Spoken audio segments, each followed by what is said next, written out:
आजकाल लहान मुलींवरती जे काय बलात्कार होत आहेत ताई, त्याच्याबद्दल तुमचं मत काय? आजकाल जे रेप्स होत आहेत ना त्यांच्यावर कठोर कारवाई झाली पाहिजे. फाशी नाही, त्यांना तडपून तडपून मारवलं पाहिजे. इतकी घाण शिक्षा दिली पाहिजे. प्रत्येक मुलीवर आजकाल म्हणजे इतके घाण अत्याचार होत आहेत आणि आपण असं सहन करतोय, फक्त बघतोय, कॅन्डल मोर्चे काढतोय. हे फक्त ही नाहीये. आपण स्वतः पाऊल उचललं पाहिजे.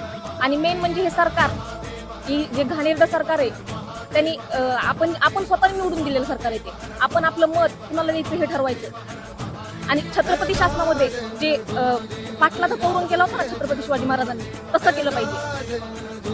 पण आता आपण स्वतः त्याच्यासाठी स्टँड घेतला पाहिजे. 4 स्टोऱ्या टाकून किंवा इथे बसल्या बसल्या भावपूर्ण श्रद्धांजली ह्या 4 स्टोऱ्या टाकून त्याच्याबद्दल हे न करता आपण त्यांच्यासाठी स्वतः स्टँड घेऊन त्यांच्यासाठी हे केलं पाहिजे. जी चूक आहे जी आपल्या सिस्टीमची चूक आहे.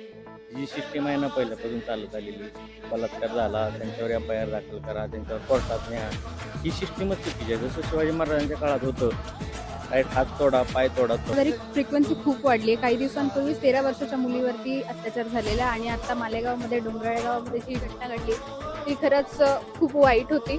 मला असं वाटतं की गव्हर्नमेंटने यावर स्ट्रिक्ट ॲक्शन घ्यायला हवे आणि लवकरात लवकर. ताई, जे बलात्कार होत आहेत समाजामध्ये लहान मुलींवरती अत्याचार होत आहेत, त्याच्याबद्दल तुमचं मत काय?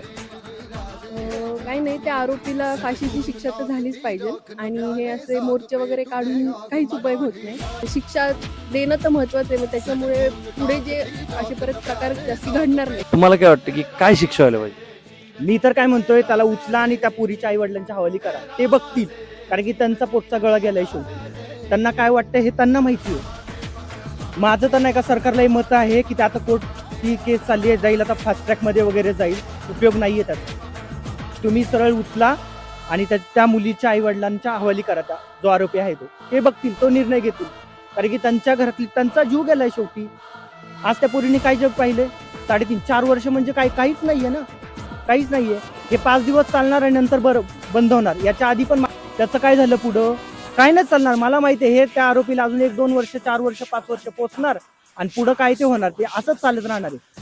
नाहीतर मग मी काय म्हणतोय, सिच्युएशन काय यावी, नेपाळ सारखी परिस्थिती व्हायला नाही का वेळ नाही लागणार. म्हणजे आता हे बोलतोय ना तर अक्षरशः अंगाचं सळसळतंय. द्या, आमच्या हातात द्या, नाही तर आम्ही त्याला भर चौकात जाळतो. थँक्यू. शिक्षा अशी हवी की महाराष्ट्र पुन्हा एकदा म्हणावा, हा न्याय आहे छत्रपतींच्या परंपरेचा.